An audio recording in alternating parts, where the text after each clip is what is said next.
எனக்கு ஓட்டு போட்டவங்களை எல்லாம் பார்த்து கவர்ச்சியில போட்டுட்டாங்கன்னு சொல்றாங்களே, நான் என்ன கவர்ச்சி அப்படின்னு ஒரு பெரிய இடைவெளி விட்டீங்களே. உங்களுக்கு ஓட்டு போட்ட அதிமேதாவிங்களுக்கு உங்களை எப்படி தெரியும்? சினிமா நடிகரா தானே தெரியும். கவர்ச்சினா அதுல ஈர்க்கப்பட்டுதானே உங்களுக்கு ஓட்டு போட்டாங்க. இல்ல நீங்க என்ன பெரிய கோடி கோடியா சம்பாதிச்சு அதை உடனே ஏழை எளியவர்களுக்கு தான தர்மம் பண்ணி எளிய வாழ்க்கை வாழ்ந்த தியாக வள்ளலா? இல்ல ஆளுங்கட்சியினர், அதாவது ஜெயலலிதா அம்மையார் காலத்தில இருந்தே அவர்களை எதிர்த்து, அவர்கள் ஊழலை எதிர்த்து, இல்ல திராவிடத்தின் ஊழல்களை எதிர்த்து திமுக என்னும் தீய சக்தின்னு ஒரு 20 வருடமா நீங்க குரல் கொடுத்து அதனால ஜெயில தூக்கி போட்டு வழக்கு வாங்கி நீங்க வெளியில வந்த தியாக செம்மலா? உங்களை எப்படி தெரியும் மக்களுக்கு? கவர்ச்சி தான் உங்க மேல உள்ள சினிமா நடிகங்கிற கவர்ச்சியில தான் உங்க ஓட்டு போட்டிருக்காங்க. என் புருஷனை விட விஜய் மாமா தான் எனக்கு ரொம்ப பிடிக்கும் அப்படின்னு பல்லடிச்சது. என் பிள்ளை செத்தாவது நான் என் விஜய பாத்துட்டேன் அப்படின்னு உருகி பேசுனது. என் பிள்ளைய ஐசியூல வச்சுட்டு வந்திருக்கேங்க அப்படின்னு ஒரு பெண்மணி சொன்னது.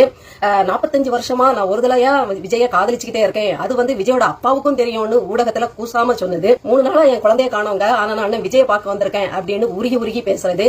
என் புருஷன் பேரும் விஜய் தான், எனக்கு பிடிச்ச நடிகர் பேரும் விஜய் தான் அப்படின்னு பொது வழியில ஒரு 4 கருத்துக்கள் சொல்லி நல்ல பேரை வாங்கியிருக்கோம் கூட அறிவு கூட கொஞ்சமும் இல்லாம சினிமா படங்கள்ல வர மாதிரி கிளைமாக்ஸ் காட்சியில காதலனை பார்த்த உடனே ஒரு அழுவாங்களே, அது மாதிரி உருகி பெண்கள் அழுத விதம், அதாவது பெண்கள் தன்னிலை மறந்து பெண்ணிலை மறந்து அழுத விதங்கள் எல்லாம் எதை காட்டுது?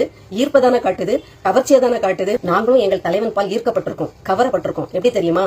தமிழினத்தின் பெருமைய, தமிழ் மொழியின் சிறப்ப, வீரம் செறிந்த முன்னோர்களின் வரலாற, சுதந்திர போராட்டத்தில் நமது தமிழ் திருவாளர்கள் செய்த தியாகத்தை, பெரிய பெரிய பணக்கார குடும்பங்கள்ல பிறந்து செக்கிழுத்த செம்மல்களை, நமது சேர சோழ பாண்டிய மன்னர்களின் வீரத்தையும் ஆட்சி முறையையும் விவரித்த விதங்களை பார்த்து நாங்களும் எங்க தலைவன் பால் ஈர்க்கப்பட்டிருக்கோம்.